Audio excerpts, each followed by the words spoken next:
Très chers internautes et téléspectateurs, aujourd'hui nous venons encore une fois de plus dans le cadre de Tshisekedi for President vous saluer d'abord et aussi nous venons vous présenter une émission qui va être une émission de débat. En fait, cette émission est organisée à Toronto. Nous allons recevoir différentes personnalités de la communauté congolaise et nous allons aussi avoir les autres membres de la communauté pour faire un peu un débat dans le cadre des élections qui sont organisées en RDC. Vous savez que notre pays, c'est un très grand pays.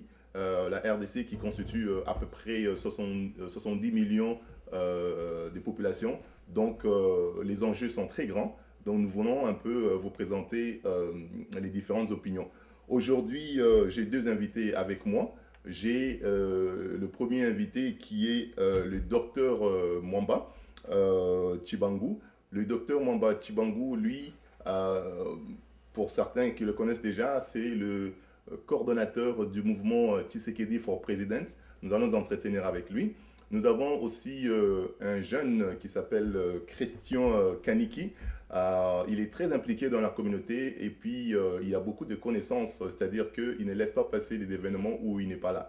Donc nous allons aussi vouloir prendre le pouls, voir de son côté qu'est-ce qu'il a comme opinion. Bonjour mes chers invités. Bonjour. En fait, j'aimerais peut-être commencer avec vous, docteur Mwamba. On a vu que Tshisekedi est arrivé au Canada après sa grande tournée en Europe, aux États-Unis, ainsi que finalement au Canada. Il a tourné, en fait, il a commencé par Toronto, il a fait Ottawa et Montréal. J'aimerais savoir, c'est quoi vos impressions par rapport à toute cette tournée, vous qui êtes du mouvement Tshisekedi for President? Merci, Monsieur Mukendi, pour votre question. Laissez-moi d'abord vous dire que la tournée qu'a entreprise le docteur Étienne Tshisekedi, ce fut un moment très souhaité par nos compatriotes ici au Canada et même partout au monde là où il est passé. Ce fut un événement très chaleureux. Les gens qui ont vécu ici au Canada ont vécu cet événement avec beaucoup d'enthousiasme. Donc c'était vraiment un voyage qui était très souhaité par les gens pour deux raisons essentiellement. La première raison, c'est que les gens avaient besoin de voir les candidats, celui qui porte, disons, l'espoir de tout un peuple entre ses mains ou sur ses épaules. Et puis ensuite, les gens voulaient vraiment qu'ils sortent pour qu'ils puissent prendre contact avec différents milieux, notamment les milieux politiques et aussi les milieux d'affaires. Comme on le sait que chez nous, on semblait lui dire que c'était un dirigeant radical et tout ça. Alors il avait besoin d'aller vers les gens pour leur expliquer qu'il n'était plus le même et que lui-même l'a dit, qu'il a beaucoup changé, qu'il a beaucoup appris aussi. Donc c'était vraiment très essentiel qu'il puisse effectuer ces voyages pour ces deux raisons que je viens de vous donner. Donc si on doit se résumer pour ce qui s'est passé sur le Canada, ça a été un très grand succès. Il a été bien accueilli ici à Toronto, il a été bien accueilli à Montréal et puis ensuite à Ottawa. Ok, merci beaucoup. Là, je vois que vous avez dit que c'était un grand succès.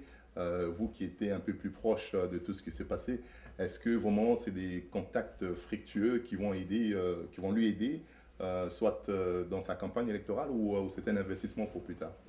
Non, ce n'est pas un investissement pour plus tard, c'est un investissement immédiat. Donc, comme je venais de le dire, il avait besoin d'abord de se voir avec les différents milieux, parce que bon, les autres ne les connaissent pas à fond, ils les connaissent plutôt par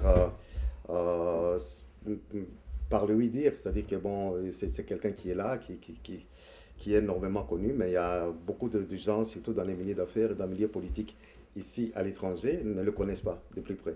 Donc il fallait qu'ils viennent, qu'ils puissent s'entretenir avec tous ces milieux-là. Donc je peux vous dire que ça a été très fructueux, dans ce sens qu'il a pu capitaliser beaucoup de choses et que maintenant nous sommes assurés qu'il n'y aura plus de doutes, il n'y aura plus des ambiguïtés et que les gens le savent et les gens connaissent à fond ce qu'il va devoir faire au pays et quelles sont les garanties que lui-même a dû apporter à ces gens-là pour leur investissement futur au Congo. Ah, ok, c'est bon. Dans le même ordre, en fait, pour la venue de Tshisekedi, Christian, j'aimerais savoir, parce que je sais que tu es souvent dans le milieu communautaire, tout le monde, je pense qu'il y a beaucoup de jeunes qui te connaissent, et puis je vois que tu es un peu partout dans la communauté. J'aimerais avoir un peu les impressions de tous ces gens-là que tu rencontres Quelle impression que tu avais eue en apprenant ou soit en regardant les images quand tu as vu que Tshisekedi était ici au Canada?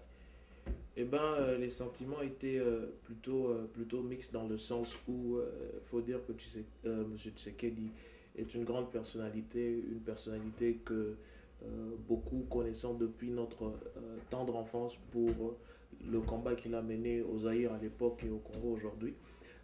Donc c'était assez spécial de savoir que cette grande personnalité venait dans notre milieu un peu plus rapproché. Aussi, je dois dire que c'est vrai que c'était un succès, je partage l'opinion de M. Mwamba.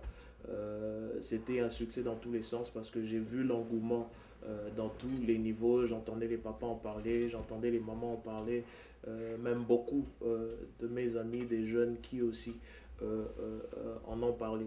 Alors donc je loue énormément cette action de vouloir se rapprocher du peuple parce qu'en fait il voudrait devenir le porte-parole du peuple et se battre pour ce peuple. Alors je pense qu'il est tout à fait normal qu'il puisse se rapprocher de ce peuple pour en fait écouter ce peuple pour ensuite dans la mesure du possible bien évidemment appliquer les choses ou les souhaits de ce peuple.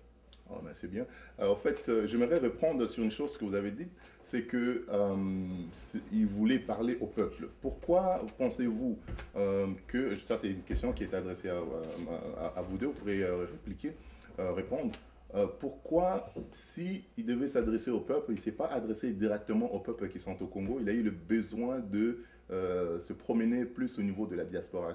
Pourquoi cette action-là au niveau de la diaspora?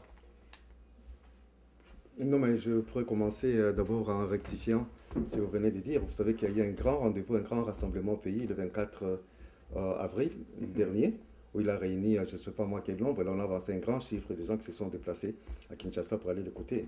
Donc c'est quelqu'un qui communie avec le peuple, c'est quelqu'un qui avait besoin de parler avec le peuple, c'est quelqu'un qui a parlé avec le peuple, qui a convaincu le peuple, pour lequel le peuple était prêt à suivre en tout cas toutes ces instructions. Là c'était au pays. Mais comme on le sait, au pays, bon, il va devoir entreprendre une tournée à travers tout le pays, mais il était impérieux. Il était impérieux qu'il puisse effectuer aussi une visite à l'étranger, parce qu'à l'étranger, il y a une grande communauté congolaise qui est là, qui voulait l'écouter, qui voulait l'entendre, qui voulait surtout les soutenir. Et nous, en tant que mouvement citoyen, Tshisekedi for President, on voulait vraiment effectivement qu'il effectue cette visite pour que les gens se rendent compte que nous avons besoin de lui et que nous avons besoin de soutenir sa campagne. Donc il y a d'abord ça. Et puis ensuite, comme je le disais, il s'est dévé de sortir pour pouvoir rencontrer différents milieux. Okay. Donc on a parlé du milieu politique, on a parlé du milieu d'hommes d'affaires. Donc ils avaient besoin de lui, bien qu'il y avait ces émissaires qui étaient sur le terrain, mais ces différents milieux exigeaient par moment, ou surtout exigeaient sa présence, ce qui fait qu'il devait à un certain moment se décider de sortir du pays. C'est ce qu'il a fait, et je crois qu'il a très bien fait, de sortir du pays. Ok. Un petit ajout là-dessus? Eh bien, pour ajouter à ce que M. Mwamba vient de dire, c'est que je pense qu'aujourd'hui, il ne faudrait pas négliger l'impact que la diaspora congolaise a au pays et sur la façon de penser des Congolais eux-mêmes qui se retrouvent au pays. Alors, nous avons un devoir moral d'influencer ou de conscientiser le peuple au pays, de prendre l'avenir du pays en main. Et je pense que pour cela, d'ailleurs, le mouvement Tshisekedi for President est un exemple parfait de l'influence de la diaspora congolaise, dans le sens où c'est la diaspora congolaise qui en fait se mobilise pour soutenir un candidat en qui il croit que le changement pourrait venir, ou avec qui, pardon, il croit que le changement pourrait venir. Donc je pense que par rapport à ça, donc, il était aussi important pour M. Tshisekedi de parler en fait à cette diaspora qui a un impact assez important sur la population congolaise au pays. Merci Christian pour ton intervention. En fait, j'ai constaté que Tshisekedi a demandé, exigé, à ce que les membres de la diaspora puissent parler, instruire à leurs membres de famille, de sorte à ce qu'ils puissent voter utile, voter pour l'alternance. En l'occurrence lui-même, Tshisekedi. Est-ce que vous pensez que dans la diaspora, ce serait possible que nous puissions influencer nos membres de famille restés au Congo? Ouais, je pense que oui. d'ailleurs, pour souligner encore, c'est que je pense qu'il y a quelques années, Western Union avait fait des statistiques. Et selon ces statistiques, les Congolais de l'étranger, le Congo en fait est l'un des pays qui reçoit beaucoup de fonds à partir de l'extérieur. Donc c'est pour dire que la diaspora congolaise a un apport assez économique ou aurait un apport assez important par rapport à cette intervention économique ou financière qu'elle effectue régulièrement par rapport à leur famille. Alors, ce que je pourrais rajouter par contre, c'est qu'il est important que nous-mêmes, diaspora congolaise, soyons sensibilisés, conscientisés sur les enjeux, sur le fait qu'aujourd'hui, le Congo se trouve à un niveau où est-ce que nous devons choisir, nous devons prendre notre avenir en main. Si nous-mêmes, nous sommes en mesure de comprendre cela, je pense que ce ne serait pas un problème de faire passer ce message à nos frères, nos sœurs, nos parents qui se retrouvent au pays. Okay. Merci, Monsieur Christian, pour votre réplique. Je veux répondre avec Dr Mamba. Suite à ce que Tshisekedi a demandé aux membres de la diaspora, c'est-à-dire de les instruire à ce qu'ils puissent voter utile, on le sait très bien au Congo que ceux-là qui sont sur place, comme ils n'ont pas eu la chance de voir autre chose, c'est-à-dire que si, par exemple, on bouche un petit trou ici, on leur fait une petite fontaine là, ils peuvent être satisfaits et dire voici l'évolution, voici que les choses vont en bon train. Donc, ça veut dire que quelque part, les gens peuvent être satisfaits avec le peu. Comment est-ce que la diaspora va convaincre leurs frères et sœurs que ce n'est pas assez et que vous avez besoin de plus que ça? Oui, M. Mukendi, ça c'est une très bonne question, hein, d'autant plus qu'elle va au fond de la situation que le peuple congolais vit actuellement, puisque, comme on le sait, c'est la diaspora qui a, pas que c'est la diaspora, mais la diaspora a, entre autres, une grande responsabilité vis-à-vis de nos frères, vis-à-vis de nos membres qui sont restés au pays. Nous assumons un grand poids vis-à-vis de membres de la famille, dans la mesure où on les assiste constamment. Il ne passe pas de jours où on est chaque fois interpellé pour leur venir en aide, soit pour le frais de scolarité, pour de maladies, pour l'assistance, pour de frais funéraires, en un mot. Donc vraiment, la diaspora joue un très grand rôle au pays. Donc en vertu de ces rôles que la diaspora joue, les membres de la diaspora ont aussi, ou peuvent avoir aussi de l'influence sur les membres qui sont au pays. Alors donc, on accepte de bon gré, et d'ailleurs c'était notre vœu à nous tous, de dire que bon, nous avons besoin du changement au pays et qu'on ne doit pas laisser passer cette opportunité qui nous est donnée à travers les élections qui auront lieu prochainement.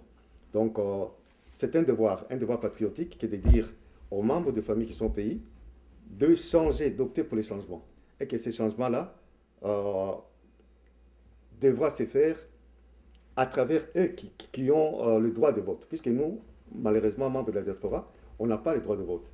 Alors, puisque nous n'avons pas le droit de vote, on doit instruire nos membres qui sont au pays de voter et de voter utile. Alors, puisqu'il faut voter utile, il faudra qu'ils votent pour les changements.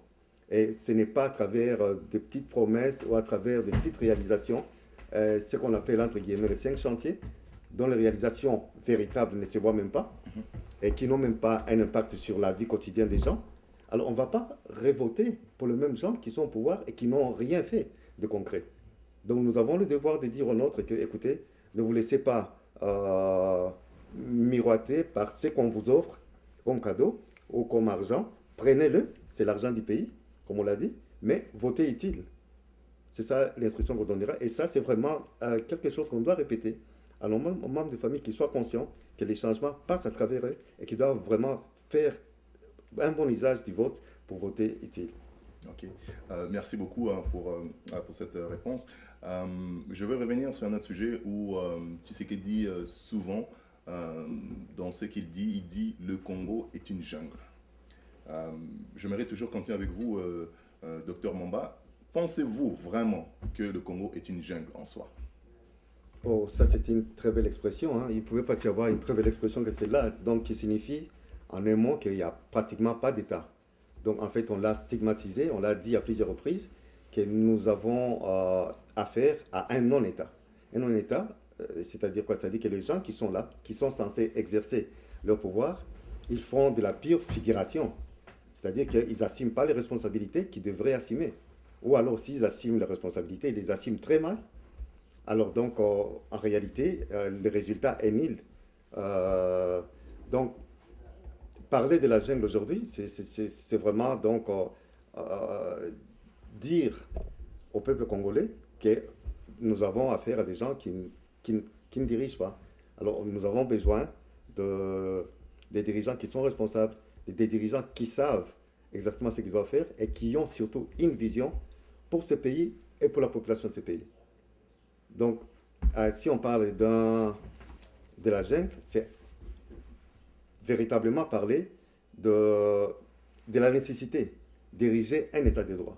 Voilà pourquoi est-ce que Tshisekedi est en train de se battre pour instaurer un état de droit. Et nous tous, nous en tant que mouvement citoyen qui appuie la candidature de M. Tshisekedi, nous nous mettons véritablement derrière lui pour appuyer cette nécessité qui est vraiment impérieuse d'instaurer un état de droit, car sans état de droit, on ne peut pas construire un état fiable.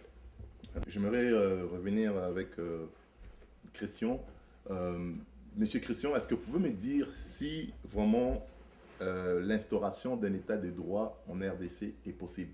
Parce que, comme vous le savez, il y a la corruption de mœurs, il y a des gens qui sont sans valeur chez nous, et tout à coup, avoir un gouvernement, instauration d'un état de droit, est-ce que vous pensez que c'est quelque chose de faisable en RDC? Merci pour la question, et je pense qu'en partie vous avez déjà répondu dans le sens où vous dites qu'il y a déjà corruption de mœurs. Donc cela exige alors qu'il y ait changement de mentalité, conscientisation. Et je pense que c'est quelque chose, c'est un devoir auquel nous devons tous nous atteler. Donc nous devons tous prendre cette chose au sérieux et conscientiser ce peuple. Et en le faisant, eh bien, je pense que oui, l'état de droit est une possibilité. Est-ce que c'est chose facile? Non, c'est pas chose facile. Est-ce que ça prendrait du temps? Oui, ça prendrait du temps. Est-ce que ça en vaut la peine? Oui, ça en vaut la peine. Merci beaucoup. Docteur Mwamba, j'ai entendu le docteur Étienne Tshisekedi dire qu'il ne pourra pas faire le travail tout seul et qu'il aura besoin, c'est-à-dire de l'ensemble, c'est-à-dire que chacun devrait mettre du sien. Vous savez, en RDC, nous connaissons la réalité où il y a des régions, il y a des tribus, il y a tous ces éléments-là. Comment pensez-vous qu'il pourrait composer avec toute cette réalité pour pouvoir essayer de mettre les gens ensemble pour travailler et produire un meilleur Congo? Oui, Étienne Tshisekedi, s'il se présente aux élections, il se présente aux élections en tant que candidat du peuple. Il ne se présente pas aux élections pour une fraction ou pour une tribu quelconque. Il se présente en tant que père de la nation, en tant que responsable qui va veiller à tout le monde. Donc je ne pense pas que ça puisse constituer une difficulté pour lui, d'autant plus qu'il a déjà exercé le pouvoir et que même au sein de son propre parti, il a toujours travaillé avec tout le monde ensemble en essayant de mettre tout le monde ensemble, comme je disais, pour pouvoir obtenir de bons résultats. Donc le Congo de demain que nous appelons de tous nos voeux, ça sera un Congo où tout le monde aura sa place. Ça sera un Congo où il n'y aura pas de distinction, ni de secte, ni de ceci, ni cela. Ça sera un Congo où on va valoriser chacun selon ses mérites. Donc, de ce point de vue-là, j'espère, je suis très convaincu que nous bâtirons un pays très fort et puis prospère. Est-ce que le Congo a des bons cadres pour diriger ce pays-là? Ou est-ce que Tshisekedi pourrait trouver autour de lui des bons cadres pour diriger la RDC? Ben, écoutez, de bons cadres ont toujours existé. Ça, on doit vraiment le dire. De bons cadres ont toujours existé. Ce qui a manqué au pays, c'est vraiment l'exemple au sommet. L'exemple d'intégrité de quelqu'un qui peut tirer les autres vers le haut et non vers le bas. Qu'est-ce qui arrive si on est soi-même chef et qu'on brille par la malversation financière ou bien on brille par des antivaleurs? Là, vous ne poussez pas le cadre vraiment à émerger. Donc, sur cette question, je dirais qu'il y a des cadres au pays, il y a aussi beaucoup de cadres qui sont à l'étranger.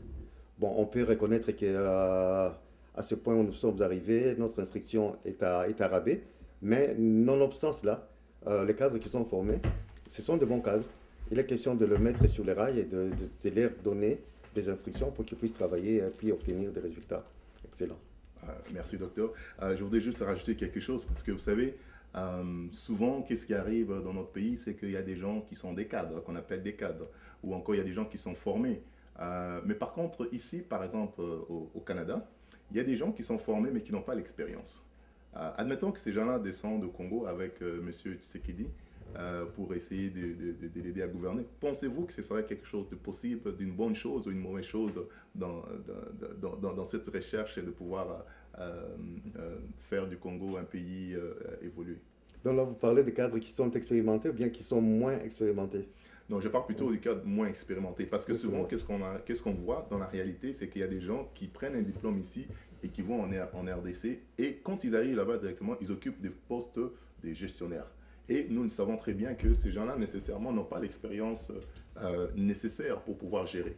Quelqu'un peut-être qui a été, je ne dénigre personne, mais qui a occupé une fonction qui n'a rien à voir à ce qu'on lui propose au Congo, vous voyez qu'on a peut-être un problème. Que pensez-vous de cet élément-là? Non, mais la question est pertinente, hein, elle est vraiment pertinente. Ce n'est pas du fait qu'on vient de l'étranger qu'on doit absolument aller assumer d'autres responsabilités au pays. Je crois que les autres responsabilités au pays s'assument en fonction de plusieurs critères. Oui. En fonction de plusieurs critères. Et parmi ces critères-là, je crois que si on organisait des concours, on va arriver à trier des candidats qui ont véritablement de très bonnes qualifications. Donc je crois qu'on passerait par un concours pour prétendre occuper des postes de responsabilité. Mais plus que cela, il y a vraiment beaucoup de cadres qui sont expérimentés, qui ont beaucoup de choses à donner, qui les font déjà ici sur place, Oui. à l'étranger, et qui pourraient aussi le faire avec autant de perspicacité, autant de mérite. Ils peuvent le faire aussi au pays, autant qu'ils le font ici à l'étranger, Oui. autant ils le feront avec beaucoup plus d'ardeur encore au pays, puisqu'il s'agit de notre propre pays. Je reviens maintenant à M. Christian. Vous qui êtes dans le milieu des jeunes Congolais, est-ce que vous pensez que la jeunesse que nous avons ici dans la diaspora, est-ce que c'est une jeunesse qui est assez instruite, qui est, mettons, est-ce que c'est une jeunesse qui pourrait demain, par exemple, assumer des grandes fonctions ou encore amener des éléments positifs en RDC, ou juste la jeunesse ici, c'est une jeunesse qui ne vaut rien? Qui vaut rien, c'est beaucoup trop dire. Mais ce que je dirais, c'est que... Pour la RDC, je veux dire. Je suis. Ce que je voudrais dire, c'est qu'il y a un très grand potentiel. Malheureusement, nous avons des deux. Nous avons de ces jeunes qui poursuivent des études. Nous avons aussi de ces jeunes-là qui ne le font pas pour diverses raisons. Pour diverses raisons. Et cela, ça va du cas au cas. Cependant, ce que je dirais, c'est ceci, c'est que la triste réalité, c'est que beaucoup de jeunes à l'extérieur ne portent pas nécessairement à cœur le Congo, dans le sens où ils ne s'identifient pas nécessairement au Congo ayant passé tant d'années à l'extérieur.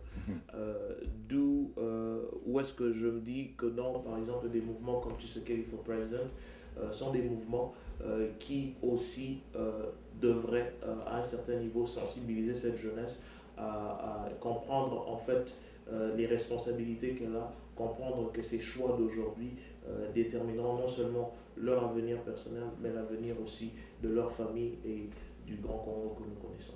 Un petit conseil peut-être, je veux dire pas un petit conseil à vous, mais quel est le conseil que vous pourriez donner par exemple au mouvement Tshisekedi for President qui est en train de chercher à rallier tout le monde?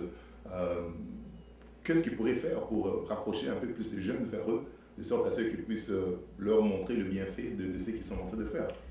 Et bien, c'est assez simple. C'est un peu comme vendre quelque chose. En fait, c'est leur faire comprendre leur intérêt dans la situation actuelle.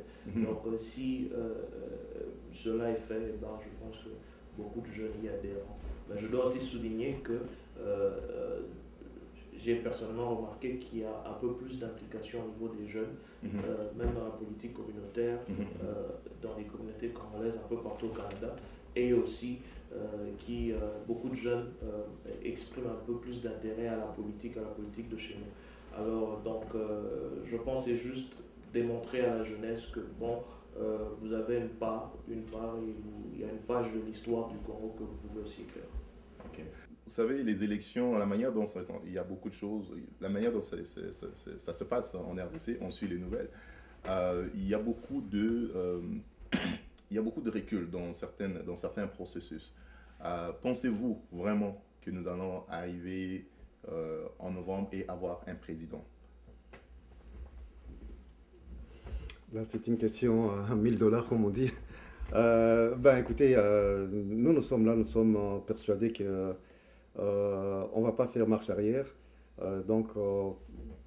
Les élections sont en cours, qu'on les organise ou pas. Il y a un destin qui attend, le peuple congolais, c'est-à-dire c'est parvenir au changement.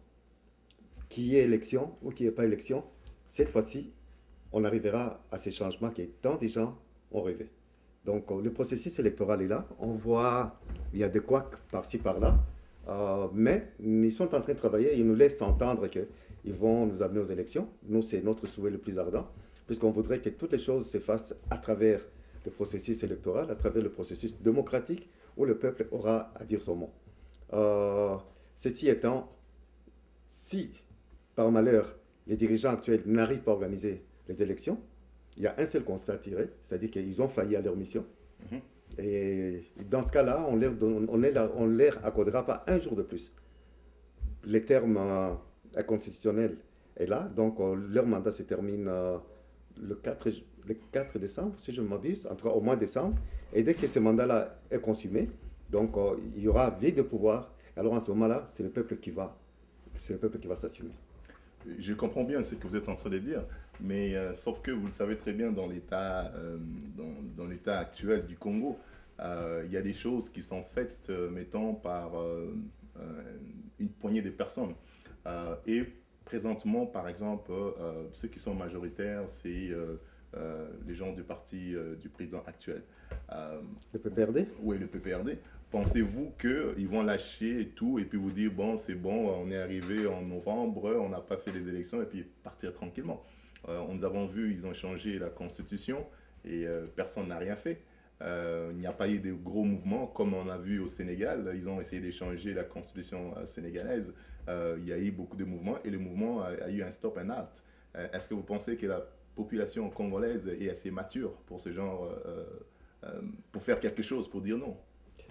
Parce que c'est lui qui a la force, qui pourrait peut-être s'imposer encore pour quelques années. Oui, Pourquoi sur la pas? population congolaise, on peut beaucoup épiloguer. On semble dire que c'est une population qui est amorphe, qui ne bouge pas. Mais là, moi, j'ai dit, faites attention. Faites attention, parce que le moment où ce peuple-là va se mettre debout, ça sera comme un torrent. Personne ne résistera. Donc, cette année, en fait, là où on va, et s'il y a quelqu'un qui peut lire à travers les signes des temps, là où on va, c'est justement ce moment-là fatidique où le peuple congolais va s'assumer et va prendre ses responsabilités. Là, soyez rassurés, puisqu'en fait, si on regarde un peu tout ce qui se passe à travers le monde, on voit que le peuple congolais est échaudé. Le peuple congolais en a assez de trimer, en a assez de vivre dans la paupérisation dans laquelle on l'a soumis. Alors, le peuple congolais est prêt, cette fois-ci, vraiment à se mettre debout. Et imaginez-vous que le 24 avril, ils attendaient qu'un seul mot pour qu'ils puissent se mettre debout et aller renverser le pouvoir. Mais comme on le sait, nous ne sommes pas partants pour renverser le pouvoir dans ces conditions-là. On donne au pouvoir la chance de se dire, écoutez, nous sommes les démocrates et on voudrait que le processus électoral va jusqu'au bout. C'est à travers le processus électoral que les candidats que nous soutenons en tant que mouvement va prendre le pouvoir. Mais si, par malheur, je l'ai dit encore, ces dirigeants qui sont au pouvoir n'arrivent pas à organiser les élections, et là, le peuple va s'assumer. C'est tout simple comme bonjour. On le vivra. Nous sommes aujourd'hui au mois de juillet. Oui. Le mois de décembre n'est pas très loin. On va y arriver. Et vous verrez ce qui va arriver au pays. Attendons voir donc. Non, on a bon espoir qu'il y aura changement. Qu'on le veuille ou non, il y aura changement. Ok. Oui. En tout cas, merci beaucoup. Monsieur Christian, on revient un peu ici à Toronto. Une chose que moi j'ai constaté, je pense que plusieurs personnes ont constaté, c'est que le Congolais est vraiment debout. C'est-à-dire, par exemple, pour ce qui se passe au niveau du Kivu, il y a les Congolais qui sont debout. Il y a les organisations de la communauté congolaise qui sont présentement ici, que je connais, sont en train de faire des manifestations pour supporter les gens qui sont à l'Est. Dernièrement, je pense que j'ai vu l'association Luzolo for Africa ou Luzolo Africa qui avait fait un concert bénéfique. Il y avait aussi l'organisation de la communauté congolaise qui a aussi fait cette marche. Qu'est-ce que vous pensez de tous ces éléments, des signes? Pourquoi est-ce que les Congolais sont debout maintenant par rapport à il y a quelques temps? Parce que ça fait quand même longtemps qu'on est en train de nous piétiner, là. Eh ben, je pense que dans toute histoire, il y a toujours un tournant. Le pourquoi, bon, l'élément déclencheur n'est pas toujours difficile, n'est pas toujours facile à cerner. Ce qui est vrai, c'est un constat que j'ai fait aussi. Cette communauté congolaise ici est debout, par rapport à la situation au Congo.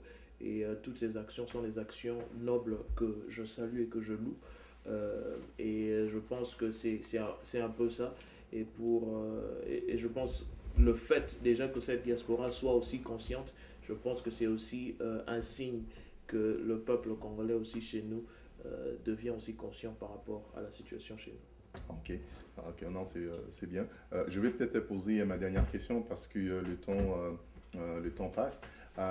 C'est à vous deux de répondre, s'il vous plaît.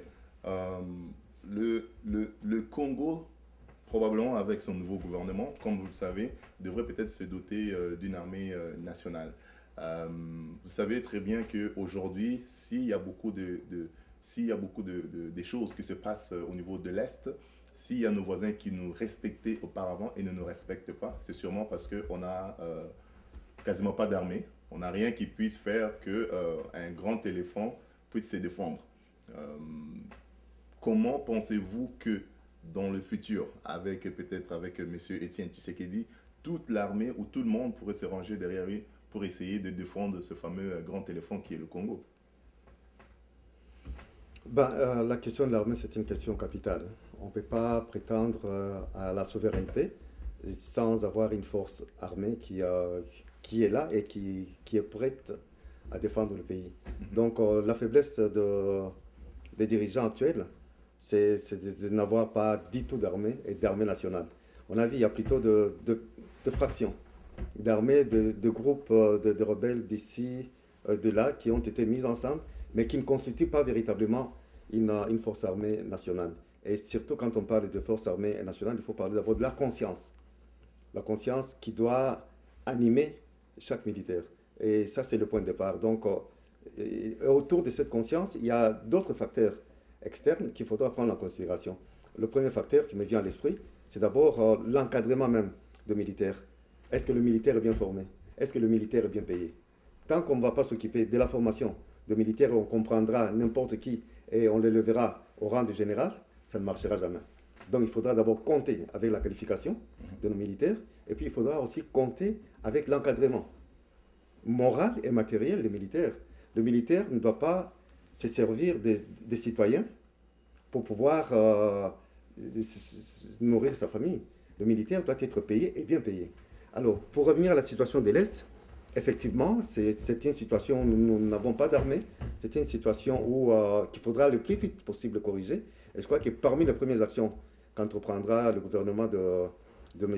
Étienne Tshisekedi, ça sera vraiment de mettre en place une armée nationale et une armée forte, une armée d'élite qui va être logée, pas au centre du pays, mais vraiment à l'Est. À l'Est, justement, pour faire barrière à tous ces aventuriers-là qui ont semé la terreur parmi la population. Donc, c'est une situation qu'il faudra mettre terme et sans vraiment attendre. Donc, je crois que l'une des premières actions à faire, c'est vraiment diriger, de former très rapidement des troupes valables qui vont aller se positionner à l'Est du pays pour stopper tout ce qui se passe actuellement. Merci beaucoup. Monsieur Christian, est-ce que vous avez un dernier mot pour ajouter par rapport à l'armée congolaise? Comment vous la percevez de l'extérieur en tant que jeune? Non existante pour le moment. Mais ce que je voudrais dire, en fait, d'abord, c'est souligner que c'est un métier noble et que je salue vraiment tous ces Congolais qui ont choisi de servir sous le drapeau. Aussi, je pense que l'une des choses, comme M. Mamba a dit, serait de faire en sorte que le militaire chez nous soit pris en charge, donc qu'il soit dans une situation où est-ce que sa seule préoccupation est la patrie. Donc,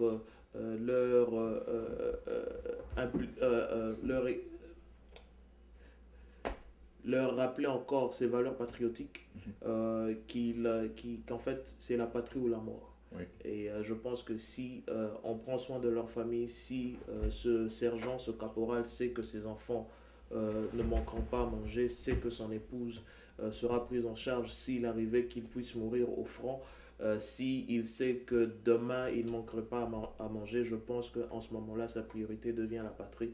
Et en ce moment-là, on aura des militaires qui en fait seront loyaux au drapeau, loyaux à la souveraineté du Congo. Merci beaucoup, monsieur Christian Kaniki.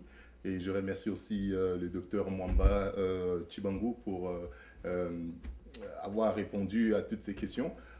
Très chers internautes et téléspectateurs, aujourd'hui nous avons terminé notre première émission.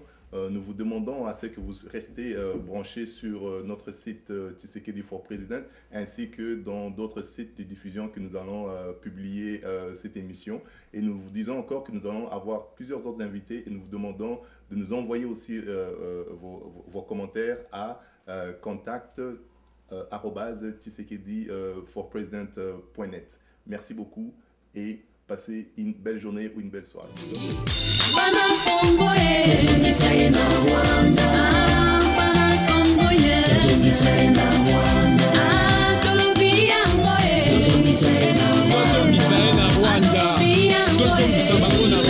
Rwanda.